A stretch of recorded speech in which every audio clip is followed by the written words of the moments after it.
जगन्नाथ श्री कृष्ण कह रहे हैं, नारद सच पूछे तो मैं भूल गया था कि मुझे कंस को मारना है।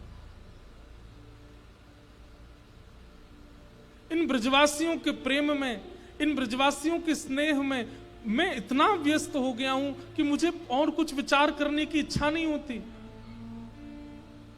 अरे नारद, मैं ये भी भूल गया हूं, तुझे देख करके मुझे याद आया कि मैं परमात्मा हूं। मैं ये भी भूल जाता हूं कि मैं ईश्वर हूं।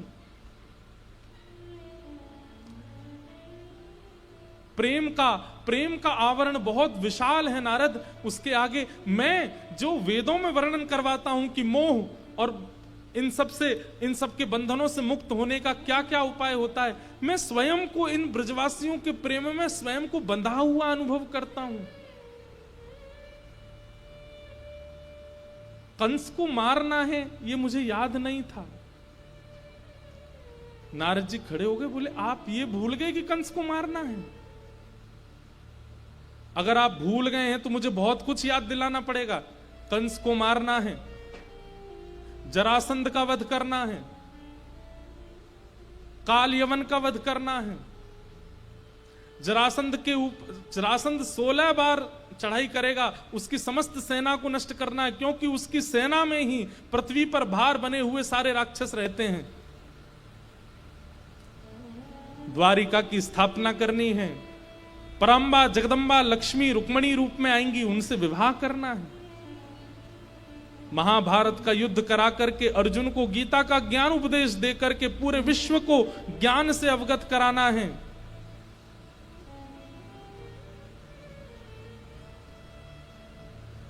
अभी तो बहुत कुछ करना है नाथ, आप कैसे भूल सकते हैं? ठाकुर जी मानो बैठ करके वहीं रुदन करने लगे। नारद जी बोले, भगवान क्या हुआ? आप मुझे बताएंगे कि रुकावट कहां है, मैं कुछ आपकी मदद करूं। और मुझे कहने में लज्जा होती है कि मैं परमात्मा के आगे ये कैसे कह सकता हूं कि मैं कुछ मदद करूं। ठाकुर जी कहते हैं, नारद मेरे सखाओं को देख रहे हो तुम? उन सखाओं में तुझे एक वो दिखा है, थोड़ा फटे हुए से वस्त्र पहने हैं, थोड़ा उधरे हुए से वस्त्र, वो मेरा मित्र है, उसका नाम है मधुमंगल। तुमको पता उसका स्वरूप क्या है? वो सुबह उठता है, उठते ही अपने भवन से नंद भवन आता है और आंख पर हाथ धर के आता है, किसी को नहीं देखूंगा, सबसे पहले कन्हैया को देखूंगा, और जब मेरा मुख देख लेता है तब जलपान करता है। मैं इसको छोड़ के चला गया तो इसकी हालत क्या होगी? वो पतला सा तुमको दिखाई दे रहा है, तुम जोर से हवा भी चल जाए तो उड़ने लगता है, उसका नाम मनसुखा है। जब तक मैं प्रसाद नहीं पा लेता, मेरी थाली में कुछ बच नहीं जाता, तब तक वो भोजन नहीं करता, मेरी थाली में ही पाता है और मेरा उच्छिष्ट ही पाता है। आज तक 11 वर्ष की आयु हो गई मेरी, मैंने कभी उसको नवीन प्रसाद पाते नहीं देखा। वो मुझसे रूठ भी जाता है, नाराज भी होता है तो गुस्से में मांग लेता है मेरी थाली, लेकिन पाएगा वही जो मैंने खाया होगा, मेरा उच्छिष्ट पाता है। मैं चला जाऊंगा तो भूखा रहेगा वो। मेरी यशोदा मैया जो प्रति क्षण प्रतीक्षा करती है कि कन्हैया अब आवेगो, कन्हैया अब आवेगो। अरे मैंने ऐसा प्रेम नहीं देखा नारद कि जहां हर दिन अपना पुत्र पिछले दिन से अधिक प्रिय लगता हो मां को। मैं कल जैसा यशोदा मैया को लगता था, आज उससे अधिक प्रिय हूं, और आज जैसा हूं कल उससे अधिक प्रिय हूं। अरे नारद, मैं किन शब्दों में इन ब्रजवासियों का प्रेम बताऊं? संसार के लोग सुख को वस्तुओं में ढूंढते हैं, अपनी भूख को व्यंजनों से दूर करते हैं, पर इन ब्रजवासियों का सुख, वस्तु, व्यंजन सब कुछ मैं हूं। मैं यदि इन्हें छोड़ करके चला गया तो ये कैसे जिएंगे?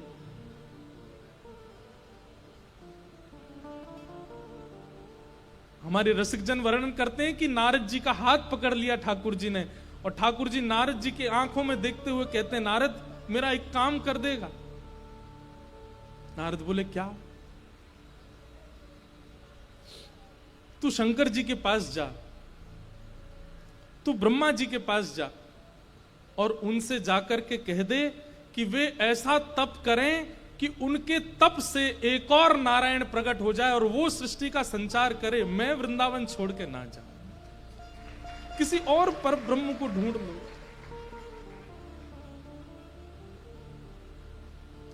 क्या पर ब्रह्म की पदवी कोई और ले सकता है नारद? मैं इन ब्रजवासियों से दूर नहीं जा सकता। बंधुओं, श्री कृष्ण को सबने कोसा, सब प्रश्न उठाते हैं कि भगवान रोता बिलखता छोड़ गए ब्रजवासियों को, इतना इतना अत्याचार करके गए गोपियों पर, यशोदा मैया को रोता छोड़ गए, ऐसा करके गए। अरे उनकी स्थिति किसी ने देखी नहीं।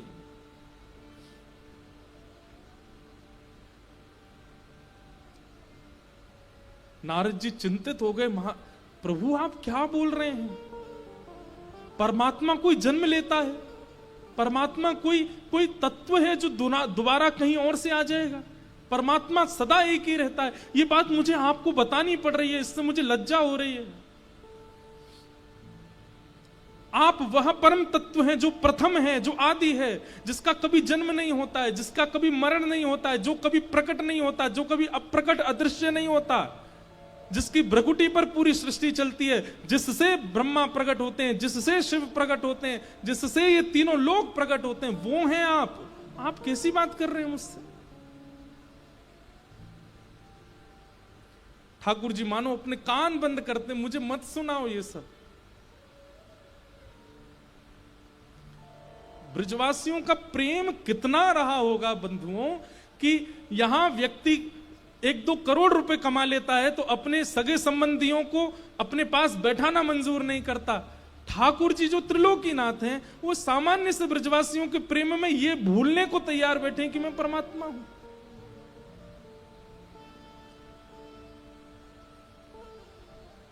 नारद जी कहते हैं, भगवान आपको मेरी सौगंध है, मुझे कुछ नहीं पता। मैं परसों आपके हाथों कंस को मरा देखना चाहता हूं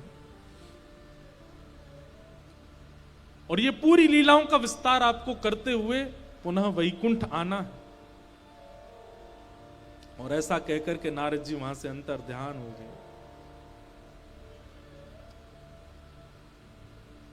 बंधुओं, जिस दिन अक्रूर जी को आना है ना, उस दिन ठाकुर जी इतने विचलित हैं कि आज ना तो हंस रहे हैं, ना पा रहे हैं, ना खेल रहे हैं, ना घूम रहे हैं। जैसे ही अक्रूर जी आ गए, मानो जैसे ठंडे पड़ गए हों श्री कृष्ण की, अब वो समय आ गया। और अब अक्रूर जी कह रहे हैं कि कंस ने पुरस्कृत करने के लिए बुलाया है, नंद यशोदा दोनों मना कर रहे हैं, नहीं हमारो लाला नहीं जाएगा। तब अत्यंत कष्ट में, अत्यंत वेदना में अपने हृदय पर पत्थर रखते हुए श्री कृष्ण रोने लगते हैं और मैया यशोदा से कहते हैं, मैया हम बे तू क्यों चाहेगी कि मुझे पुरस्कार मिले? तू तो बस मुंह को उखल में बांधना चाहे, तू तो मेरे पीछे छड़ी लेके भागना चाहे, तू तो बस अपनी गैयान को चरवाना चाहे, तू क्यों चाहेगी कि मुझे पुरस्कार मिले? दुनिया के बालक ऐसे ऐसे पुरस्कार जीत के आमे, मेला देखवे जामे। मैं और दाऊ दादा कभी वृंदावन से बाहर भी गए, कभी जानी ना दे हमें। अरे दाऊ दादा जा, मैया की तो ऐसी मन में है जी हम दोनों ने घर में ही बूढ़ा कर लेगी, कहीं ना जान देगी हमें। ये सब बात ठाकुर जी हृदय पर पत्थर रख के कह रहे ताकि मैया के मन में संवेदना हो जाए और मैया जाने की स्वीकृति दे। ठाकुर जी रूठ करके भीतर चले गए। नाटक कर रहे हैं, मन से नहीं चाहते, पर कुछ तो करना पड़ेगा जाने के लिए। यशोदा मैया घबरा गई, अरे मेरो लाला तो बहुत मन में ले गयो भैया बात को। यशोदा मैया गई, हृदय से लगा, श्याम सुंदर, अरे कन्हैया सुन, तू को कैसे पुरस्कार चाहिए, मैं दे दूंगी, तू को नंद बाबा से दिला दूंगी। ठाकुर जी गोद से उतर के जाने लगे, मोह ना चाहिए मैया, सब घर में ही व्यवस्था कर दो, मुझको यहां तक कहीं मत जान दियो तुम।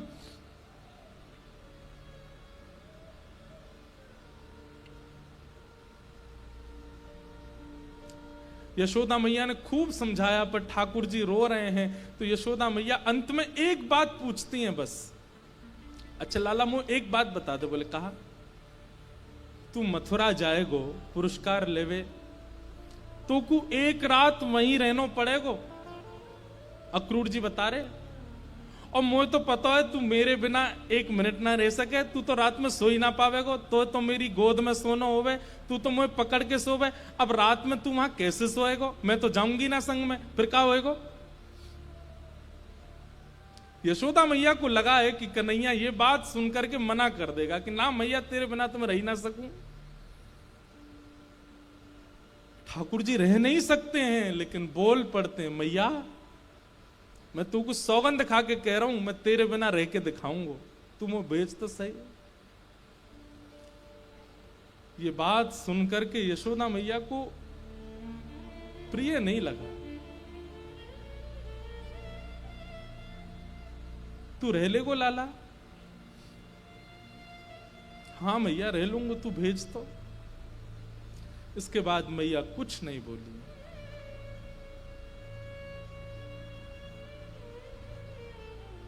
ठाकुर जी एकांत में जाकर के रो रहे हैं, मैं कैसे समझाऊं, कैसे बताऊं कि ये सब सत्य नहीं है।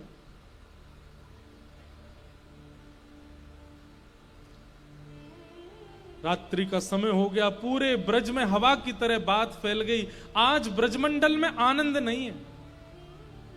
आज ना तो किसी घर में गाय का दूध निकाला गया है, ना कहीं पशु पक्षी चहक रहे हैं, ना किसी प्रकार की कोई व्यवस्था हो रही है।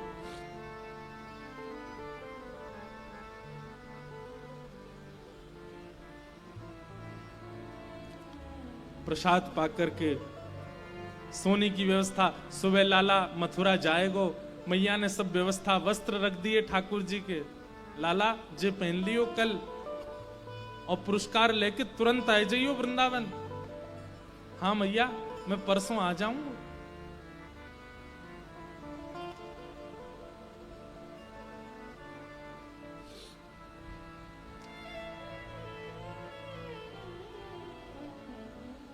एक जगह वर्णन आता है कि श्री ठाकुर जी रात में मैया के पास सोए हैं, और मैया को अंक में भर करके सोए हैं। मैया के वक्ष पर अपना मुख लगा करके ठाकुर जी ऐसे बिल्कुल अंक में भर के सो रहे हैं, और बार बार लंबी लंबी श्वास भर के यशोदा मैया की अंग की सुगंध को माने अपने अंदर समेट रहे हैं, व्यवस्थित कर रहे हैं, जैसे मानो बहुत लंबी यात्रा पर जाना है, ये सुगंधी मुझे दोबारा पता नहीं मिले ना मिले, इसलिए आज इस बहु मात्रा में सुगंधी को अपने अंदर धारण कर लूं। और वहां यशोदा मैया भी लंबी लंबी श्वास लेकर के लाला के सिर की सुगंधी को भीतर ले रही है कि परसों आवेगो, लेकिन कल रात्रि निकारवे के काजे मुकु, लाला की सिर की सुगंधी कैसे, मैं तो बिना याकू सूंघे सो ही ना पाऊं।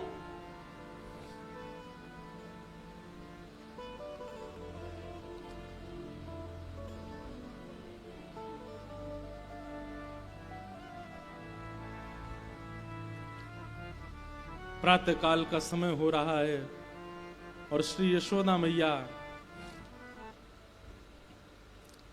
अत्यंत व्याकुल हैं। सूर्य उदय होते समय सब ब्रजवासी प्रार्थना कर रहे हैं, हे सूर्य नारायण आप उदित मत हो, क्योंकि आपके उदित होते ही कन्हैया चलो जाएगो।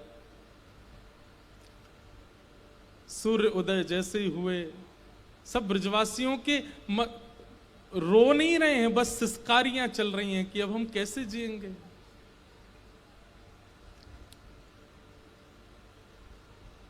स्नान करके तैयार हो गए ठाकुर जी, और जैसे ही नंद भवन का द्वार खुला, श्री कृष्ण बलराम निकल करके बाहर आए हैं। ब्रजवासियों पर तो मानो जैसे विरह का पहाड़ टूट पड़ा हो। ये बात बंधुओं तब है कि जब ब्रजवासियों को यह पता है कि परसों कन्हैया आ जाएंगे वापस, तब इतने व्याकुल हैं ब्रजवासी। सब कह रहे हैं लाला तू आज ही पुरस्कार लेके आज ही आ जाना। अरे तू संध्या तक भी प्रतीक्षा मत करवावे लाला, तू, हम सत्य बता रहे हैं, हम कैसे रहेंगे तेरे बिना। जो जो गोपियां ठाकुर जी की शिकायतें करती घूमती थीं, आज वो सब गोपियां ठाकुर जी से कह रही, लाला हम तेरी कोई शिकायत ना करेंगी, पीछे वालों द्वार हमेशा खोल के रखेंगी, तू जो मटकी चाय फोड़ जाइयो, तू जैसो चाय माखन खाए जाइयो, तू जो चाय तू बछड़न ने लेके भाग जाइयो, तू जो करेगो हम सब राजी, तू मत जाना। ठाकुर जी कह रहे, अरे ये आश्चर्य काय को है रो, मैं कोई हमेशा को थोड़ी जा रहा हूं, मैं आ जाऊंगा परसों।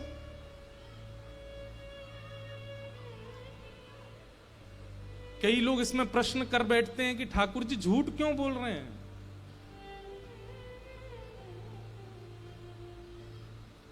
बंधुओं, अगर किसी असत्य भाषण से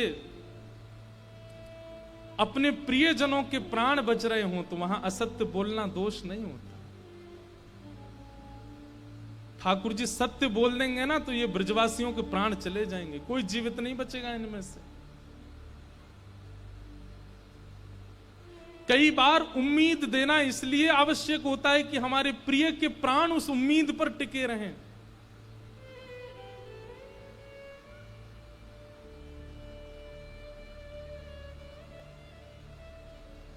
ठाकुर जी ये उम्मीद इसलिए देके जा रहे हैं कि कहीं आत्मदाह ना कर लें अपना। अरे तुम तो ऐसे रो रहे हो जैसे मैं हमेशा को जा रहा हूं, अरे परसों आ जाऊंगा मैं, और दाऊ दादा है ना मेरे संग, जल्दी ले आवेंगे मोकू। सब ब्रजवासियों से मिल रहे हैं, सब सखाओं से मिल रहे हैं। एक जगह वर्णन करते हैं कि किशोरी जी के सामने ठाकुर जी गए और किशोरी जी से अपनी कुछ भाषा में ठाकुर जी कहते हैं, हे श्यामाजू, आप तो सब जाने, आप तो अंतर्यामी हैं कि मोकू लीला विस्तार के लिए ब्रज से बाहर जानो पड़ेगा, कृपा करके मोए आज्ञा दो।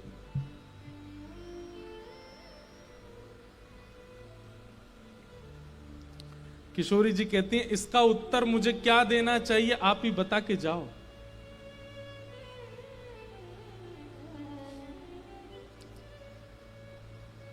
प्रिय जब जा रहा हो तो उसको रोकते नहीं है, टोक लग जाती है। और प्रिय यदि जा रहा हो और उसको कोई रोके ना तो फिर प्रेम कैसा? प्रेम का स्वरूप है कि प्रिय जा रहा हो तो उसको रोकना चाहिए, लेकिन प्रिय यदि शुभ कार्य के लिए जा रहा हो तो उसको रोकना नहीं चाहिए, टोक लग जाती है, कार्य अशुभ हो जाते हैं। मैं क्या करूं? मैं प्रेम के स्वरूप में हूं, इसलिए मुझे रोकना चाहिए, लेकिन आप शुभ कार्य का बहाना करके जा रहे हैं तो मैं रोकती हूं तो टोक लग जाएगी। अब इसका उत्तर मैं क्या दूं कि आप जा रहे हैं, मैं रोकूं कि ना रोकूं? बताइए। रोकती हूं तो टोक लगती है, ना रोकूं तो मेरा प्रेम कैसा? आप ही बताओ श्याम सुंदर, क्या कहूं मैं, जाओ या ना जाओ? ठाकुर जी के नेत्र सजल हो गए और किशोरी जी के चरणों की ओर देखते हुए श्याम सुंदर मौन वहां से आगे हो गए,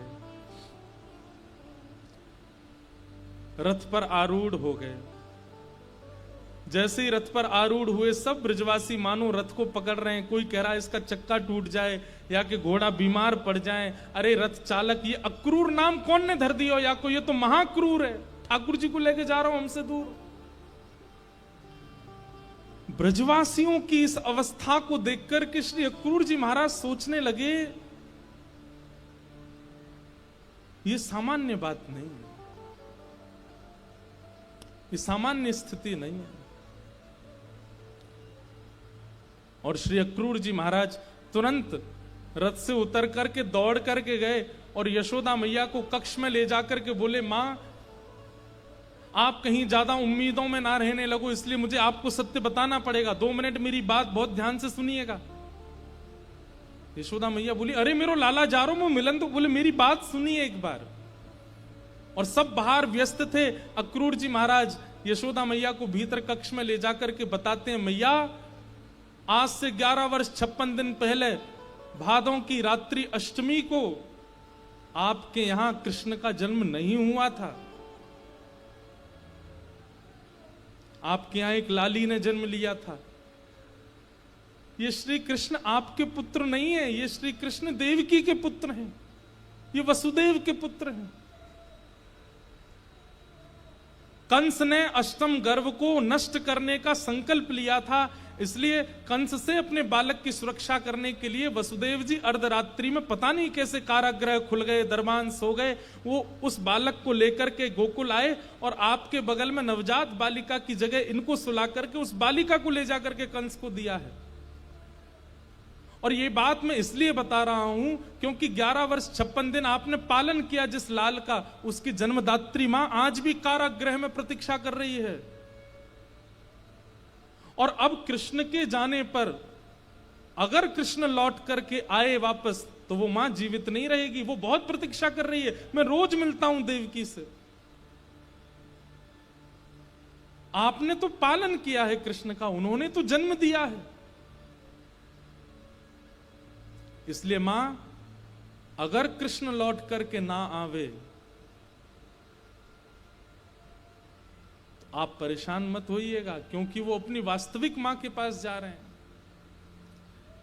ये शब्द सुनकर के यशोदा मैया विश्वास नहीं कर पा रही हैं, वो बोल नहीं पा रही हैं, उनके पास शब्द नहीं है, वो पलक नहीं झपक रही हैं, उनका पूरा शरीर ठंडा हो गया है, वो विचार ही नहीं कर पा रही हैं ये अक्रूर क्या कह रहा है। जड़वत एक मूर्ति की तरह यशोदा मैया खड़ी है और इतना कहकर के प्रणाम करके अक्रूर जी चले गए, रथ में जाकर के बैठ गए। और जैसे ही रथ आगे बढ़ने लगा, थोड़ी देर बाद यशोदा मैया को होश आया, जैसे तैसे अपने आप को संभाल करके यशोदा मैया नंद भवन से बाहर निकल करके आई। रथ को जाता हुआ देख एक तरफ तो मन में कुतूहल चल रहा है, ये मेरो लाला नहीं है, दूसरी तरफ बाल लीला पूरी चित्त में घूम रही है, ये वो मेरे प्राण श्री कृष्ण है जिसको सदा हृदय से लगा के मैं रही हूं। चिल्लाती हुई जा रही है यशोदा मैया, अरे लाला रुक जा, अरे कन्हैया रुक जा, अरे लाला नेक रुक जा। यशोदा मैया का स्वर सुनकर के ठाकुर जी स्वयं को रोक नहीं पाए, चलते हुए रथ से कूद पड़े और दौड़ करके जाके यशोदा मैया के अंक में भर गए। खूब रो रहे हैं ठाकुर जी, नहीं जाना चाह रहे। यशोदा मैया कहें लाला अपनो बहुत ध्यान रखियो, और एक एक रों का मैया स्पर्श कर रही है, ठाकुर जी के मुख का, नेत्रों का, नाक का, ओष्ठ का, ग्रीवा का, वक्ष का, उदर का, घुटने का, एक एक अंग यशोदा मैया अपने हाथों में मानो जैसे स्पर्श समान कर रही हो। पतो ना अब कब छूवे को मिलेगो। और सर्वांगीण अंग छूते छूते जैसे यशोदा मैया ने लाला के चरण छुए और प्रणाम करने लगी मां, ठाकुर जी टूट गए। यशोदा मैया को अंग, मैया ये तू कहा कर रही है, तू मेरे चरण छोड़, अभी तू कहा कर रही है, अरे तू तो ऐसे छू रही है मुझको जैसे मैं दोबारा मिलूंगा नहीं तो को। यशोदा मैया बोली हाँ लाला, मुझे पता है तू अब मुझको छुवे को नहीं मिलेगा। क्यों? क्योंकि मुझको पता चल गई है कि तू मेरो लाला नहीं है, तू तो देवकी को लाला।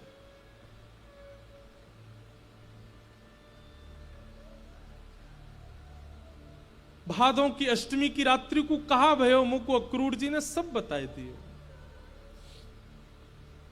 लाला।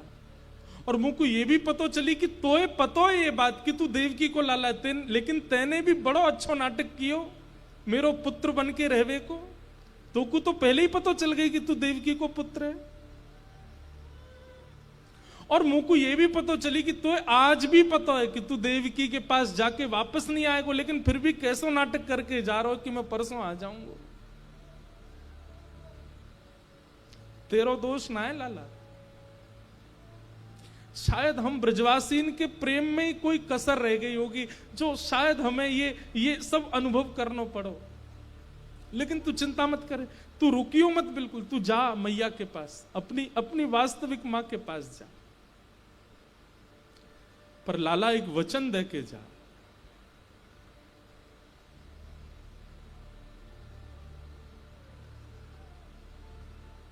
यशोदा अस्वस्थ है, तू मत आइयो। यशोदा कहीं गिर गई है, तू मत आइयो। यशोदा के चोट लगी, तू बिल्कुल मत आइयो। लेकिन जब तू को पतो चले कि यशोदा मरवे वारी है, लाला तू वह समय आ जाइयो बस। और मैं अपने प्राणन से प्रार्थना करूंगी कि तब तक नहीं निकले जब तक मेरो लाला मेरे सामने नहीं आ जाए।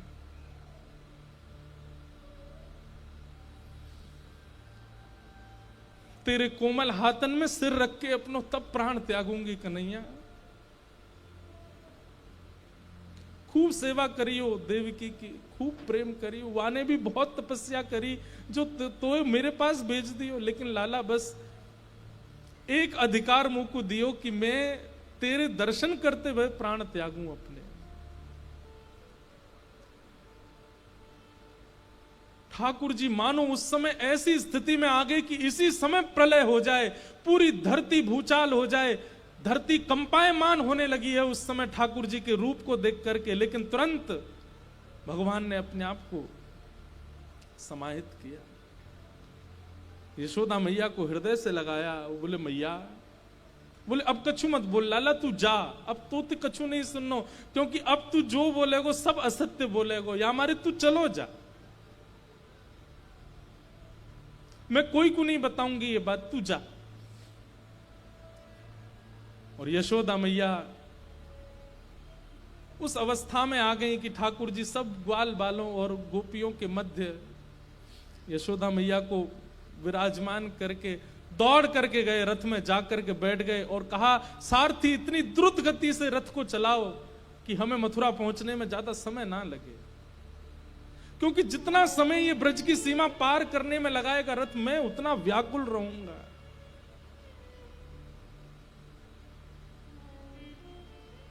और ठाकुर जी मथुरा चले गए। आपको पता है ब्रजवासी अब भी इसी आश में मथुरा की ओर देख रहे हैं कि लाला हमारी याद आ जावेगी, जे नेक दूर जाते सोई दौड़ के आ जाएगा वापस, ये जा ही ना सके हमते दूर। कई ब्रजवासी तो रो ही नहीं रहे, बल्कि रोते हुए के आंसू पहुंच रहे। तुम काय क्यों रो रहे? अरे हम या लाला जाने जे नंद जी को छोरा हमारे बिना रही ना, अब ही देखियो, अब ही दौड़ता हुआ आवेगो। और इसी आशा में खड़े खड़े खड़े ब्रजवासियों को रात हो गई, अंधकार जैसा होने लगा। एक टक बिना कुछ बोले टकटकी लगाए उस मार्ग में देख रहे हैं जिसमें रथ गया है कि कन्हैया आ जाएगो। ठाकुर जी नहीं आए। और जब अर्धरात्रि का समय हो गया, ठाकुर जी जब नहीं आए, आंसू सूख गए ब्रजवासियों के। और तब सब ग्वाल बालों की मैयाएं ले ले करके जा रही हैं। बोले मैया आ रहो होगो, कन्हैया आ रहो। बोले ना आवेगो तू चल। और सब ब्रजवासी चले गए।